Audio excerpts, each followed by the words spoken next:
in response to Max Carson tweeting, "No, people make the distinction because being attracted to teenagers is normal, and being attracted to prepubescent children is really weird.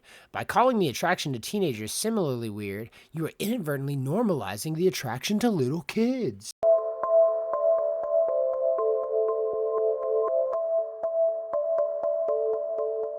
What the hell? Oh my God, no way. Hello, fellow travelers, and welcome to the Hard Light Network. So today we're going to be following up on yesterday's Twitter drama between Bowblax, Nicholas Diorio, and Destiny in regards to this video from Aiden Ross Updates.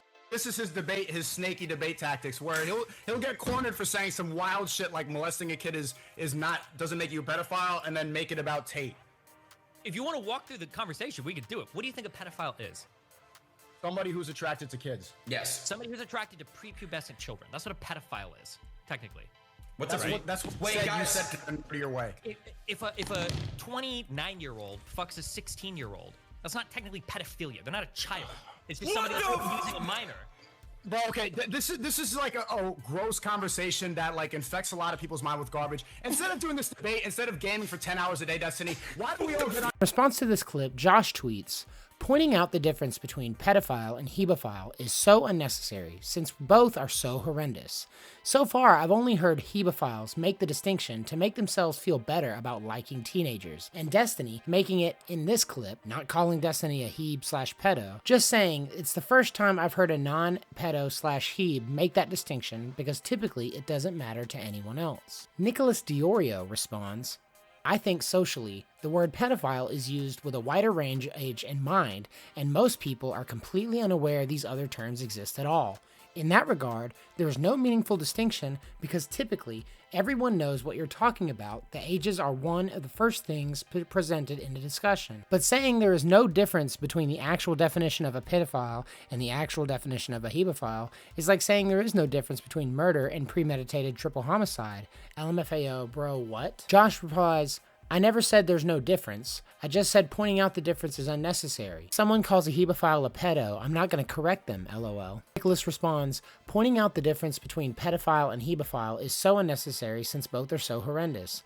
That's not why it's unnecessary. It just sounds like a meaningless virtue signal when you pretend it's interchangeable." Josh responds, "I think it is unnecessary. If someone calls a hebephile a pedo, I'm not going to think the difference is important enough to correct. I've never heard you on stream correct someone calling Lion Maker a pedo and be like, well, actually, he's not a pedo. He's a hebephile, guys." Nicholas Diorio responds, "Did you read anything I wrote you? Because I clearly explained that in the first message." At this point, Destiny also decides to get in on the argument, tweeting, "If you can't see there's a difference between someone who's willing to fuck a 16-year-old and someone who's willing to fuck a 6-year-old, then you're absolutely fucking brain dead. The virtue signaling around this topic is so fucking tiring." Josh responds, "The start of my tweet legit says pointing out the difference is unnecessary, implying there's a difference to point out." With Nicholas Diorio responding, "Bowblax versus Destiny, round 3. Josh responds, "Lol, I didn't even intend to attack Destiny. I was just using the clip to explain my opinion on pointing out the difference between hebephilia and pedophilia.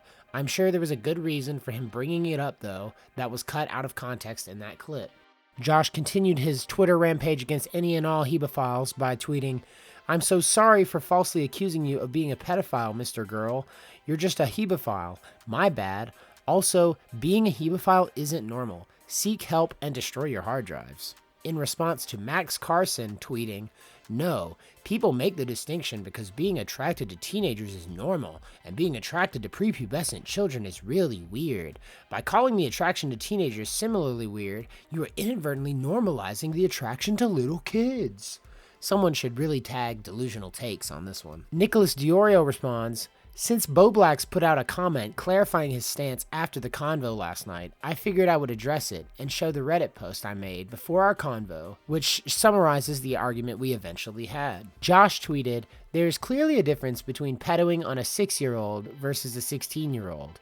I was trying to say that correcting someone saying liking a 16-year-old is a pedo by saying, well, technically they aren't a pedo, is not something I hear said that often, and that making that correction seems unnecessary since being a hebephile is still horrendous. Sorry for any misunderstanding." The following is Nicholas Diorio's response to an r/Destiny thread. It doesn't matter because people make words meaningless, which makes this whole process frustrating. We've reached the point where 19-year-olds are being questioned for dating someone 2 years younger than them. Nicholas Diorio responds, I don't agree with most of what Bowblax said here, but I'm also not sure this is a solid example of people making words meaningless. I'm sure if you polled a random sample of people on the street, the general public would struggle to define the word Hebephile, if they have ever even heard it used in the first place. Nevertheless, people make the distinction all the time subconsciously. In nearly every one of these influencer grooming/pedo stories, the first thoughts people have are the age gaps, and more specifically, the age of the minor. Then they mentally assess the severity from there. You can achieve the same understanding without getting hung up on definitions of words people have never heard before. TLDR, is it really, quote-unquote, making words meaningless if the majority never knew the term to begin with? That's going to do it from this exchange, guys. I wanted to point out that there was a lot of strong arguments made on both sides. I don't really think that these two opinions are diametrically opposed to one another. There's not a big point of real actual disagreement between Bowblax and Nicholas Diorio and even Destiny. I think this topic is just so emotionally charged because everybody, no matter where they're arguing from, is really defensive about not being considered a creepy person. But Josh is also right. There's tons of people out there on the internet, especially, that are trying to normalize these massive age gap relationships. But not just the massive age gap, but the age gaps where the child is increasingly younger. A 20-year-old dating a 30-year-old is nowhere near as sus as an 18-year-old dating a 28-year-old. Continuing with the same logic, a 25-year-old dating a 15-year-old is disgusting and reprehensible, and everyone should have a problem with it. I think what Bowblax is actually trying to point out here is this incessant need to continually subdivide these things and make increasingly specific definitions for general issues. Like Nicholas Diorio said, everyone is pretty much capable of making these distinctions on their own. Problem comes about when you have genuinely creepy and bad faith people come in and try to muddy the water. They can provide a smokescreen for their own creepy predilections.